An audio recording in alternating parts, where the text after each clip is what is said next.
Assalamualaikum warahmatullahi wabarakatuh.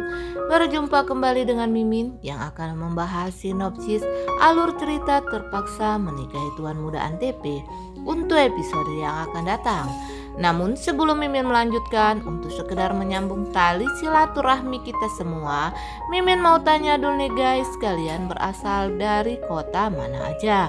Tolong jawab pada kolom komen ya, biar Mimin bisa tahu. Di episode kali ini semakin seru, menegangkan, serta bikin baper dibuatnya. Rupanya Tuan Muda Abimana ini ingin mengajak Kinanti ini untuk dinner di luar. Karena akhir-akhir ini kesibukan Tuan Muda Abimana dan Kinanti membuat mereka akhirnya belum melaksanakan dinner mereka nih guys ya. Dan di sini terlihat kalau ternyata Kinanti ini merasa kelelahan ketika Tuan Muda Abimana ini mengajak Kinanti untuk berjalan jauh nih guys. Akan tetapi Tuan Muda Abimana ini rupanya merasa tersinggung dengan sikapnya Kinanti yang mengatakan masih jauh gak sih, kata Kinanti ini kepada Tuan Muda Abimana. Tentu saja di sini Tuan Muda Abimana ini jengkel dengan sikap Kinanti yang padahal Tuan Muda Abimana ini ingin membahagiakan Kinanti, tetapi Kinanti ini malah mengatakan kalau masih jauh gak sih kepada Tuan Muda Abimana. Kata Tuan Muda Abimana kepada Kinanti ini, percuma udah jalan jauh tapi makannya di pinggir jalan, kata Tuan Muda Abimana kepada Kinanti. Rupanya di sini Tuan Muda Abimana ini mengajak Kinanti ini dinner di sebuah tempat yang begitu indah nih guys ya. Yang sepertinya ini adalah sebuah taman yang dimana tempat tersebut sangatlah indah nih guys. Akan tetapi di sini Kinanti akhirnya menurut saja permintaan sang suami tercinta.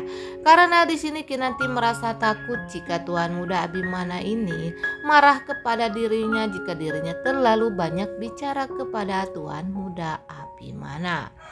Sedangkan Amanda di sini merasa kesal melihat kemesraan antara Tuan Muda Abimana dan Kinanti. Ia ingin agar dialah yang menjadi pendamping hidupnya Tuan Muda Abimana. Meski sudah mentah-mentah Tuan Muda Abimana ini menolak untuk kembali lagi kepada Amanda, akan tetapi Amanda atau si Alia ini tetap saja memaksakan dirinya untuk tetap bersama dengan Tuan Muda Abimana, dan segala cara pun akan Amanda lakukan untuk menyingkirkan Kinanti dari hidupnya Tuan Muda Abimana. Akan tetapi di sini yang Amanda dapatkan malah kesakitan demi kesakitan di dalam hatinya karena melihat kemesraan antara Tuan Muda Abimana bersama dengan Kinanti. Akan tetapi di sini rupanya David yang mengetahui kalau Amanda ini masih menaruh hati kepada Tuan Muda Abimana. Dengan besar hati David ini menasihati Amanda agar Amanda ini segera melupakan Tuan Muda Abimana. Kata David ini kepada Amanda, mencinta itu tidak harus memiliki. Inilah nasihat David kepada Amanda. Akan tetapi sepertinya Amanda ini tidak menerima nasihat dari David. Ia tetap saja ingin merebut Tuan Muda Abimana ini dari Kinanti nih guys ya. Betapa besar hatinya David ini, ia mencintai Kinanti tetapi ia hanya bisa menikmati Kinanti sebagai istrinya Tuan Muda Abimana saja dan tidak mau mengganggu hubungan Tuan Muda Abimana dengan Kinanti. Itulah kebesaran hati David untuk mengalah demi cintanya. Ia tidak harus memiliki Kinanti tetapi cukup melindungi Kinanti saja nih guys ya. Sementara itu ia juga sudah mulai menaruh hati kepada Amanda. Akan tetapi di sini Amanda belum juga membuka hatinya untuk David. Amanda ini keras kepala sekali, ia ingin kembali lagi kepada Tuan Muda Abimana. Dan di scene berikutnya juga nanti akan diceritakan kalau si kumis lele ini juga rupanya ia ingin menghancurkan Tuan Muda Abimana beserta keluarganya sehancur-hancurnya. Apalagi di sini si kumis lele berkata kalau ia tidak akan membiarkan Tuan Muda Abimana nih hidup bahagia nih guys ya. Ya, dan mengatakan kalau hari ini adalah hari terakhir Tuan Muda Abimana ini menghirup udara segar nih guys. Waduh, rupanya si kumis lele ini akan melenyapkan Tuan Muda Abimana untuk selamanya. Dan ketika Tuan Muda Abimana ini sedang berjalan bersama Kinanti, tiba-tiba saja ada lelaki yang mengikuti mereka dari belakang. Rupanya lelaki tersebut adalah suruhan si kumis lele untuk mencelakai Tuan Muda Abimana dan Kinanti.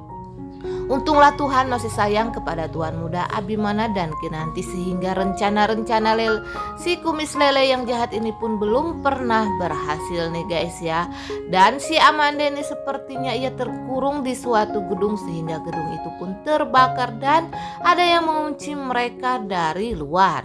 Tentu saja di sini Amanda merasa sangat sesak napasnya dan menangis sedih nih guys. Waduh, rupanya Amanda di sini ia kembali lagi-lagi sial dalam hidupnya nih guys ya. Lagi-lagi si Amanda menjadi sasaran kejahatan orang lain.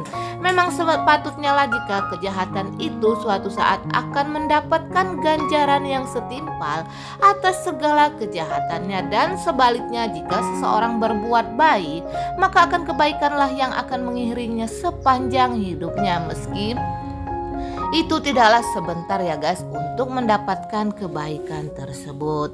Nah guys, Mimin kira sampai di sini dulu. Apabila ada kekurangan kata dan kesalahan kata dari Mimin mohon maaf. Dan untuk kalian yang baru menemukan channel ini, jangan lupa tekan tombol subscribe dan nyalakan lonceng notifikasinya agar kalian tidak ketinggalan info terbaru dari Mimin.